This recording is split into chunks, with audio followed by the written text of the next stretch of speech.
So Ben, really great to meet you tonight. Yeah. So tell us a bit about what you're doing. You know, any productions you're working on. Really interested. Love it. It's been a really big year for me, but I've just come out of a play called Tony and Tina's Wedding, which was fantastic. We started off in Stratford and then it moved to Haymarket. Okay. And so we're the old Planet Hollywood, the Wonderville. Oh yeah. That was it, yeah. And then we moved to the Wonderville, and it's a great, I think it's the future of theatre. I think it's immersive. So it's like you're guests at a wedding. And you have actors sitting on your table, and no one's mic'd up, and it's absolutely crazy, but it's amazing, a lot of fun. Was that the first time you've been in a theatre production?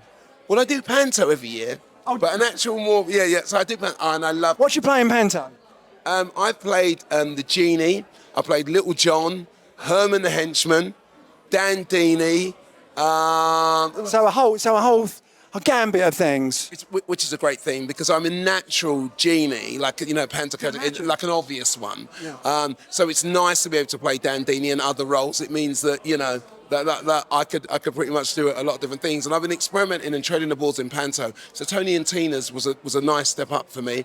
I have another big project coming, which will be announced, I think, at the end of this month, at the end of September. And yeah, it's huge. I'm doing it with a legendary, iconic figure, and I'm really glad to be on board. And they've got me to understudy this legendary, iconic figure, which I'm so chuffed about. But, you know, I think you have to be pretty talented to do it. And also, I'm actually in the Panto as playing myself. When do you start? When does the Panto start? Oh, maybe I should have said it was the Panto.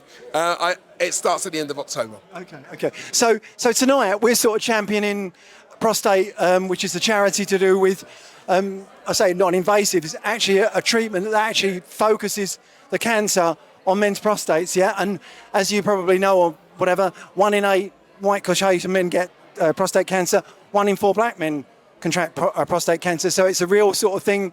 Paul is actually raising money for these specialist machines tonight for prostate, so it's such a good thing, and we've done this a couple of times, and we're privileged to be here, but it's great. So what's your view on this? Have you do you get checked, or have you been checked for prostate cancer? Or I know you're younger, but you know, still you can get good control. I'm the target age for it. I'm the target, you know. You look very young. Thank you. I'm 51.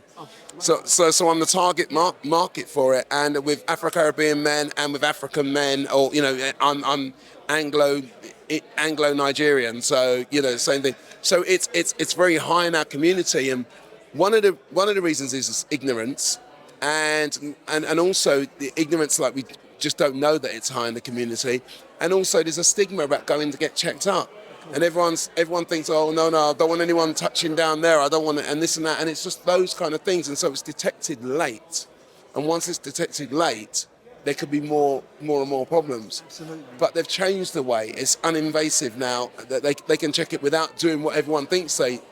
Yeah, you can do a PSA check, a blood test and stuff like that. Yeah, stuff like that. So it's a great cause to be around. I think that it's great to be able to just constantly have the conversation. It shouldn't be taboo. It shouldn't be a stigma. It should be something that men talk about in a pub. It should be something that, you know, we're to talk about, and it's just fluent. And we should say to each other, especially when we get into our 40s, have you been to be checked? Have you been checked? Have you been checked? And it's just one of those things. It should just be like, you know, going to the doctors because you think you've got a cold or something like that. It should be like that. Absolutely. Listen, it's so privileged to be speaking to you tonight. It's really great to hear about your work, because I love theatre and I love culture and everything else. So an absolute pleasure, and the best of luck, whatever you're doing for the future.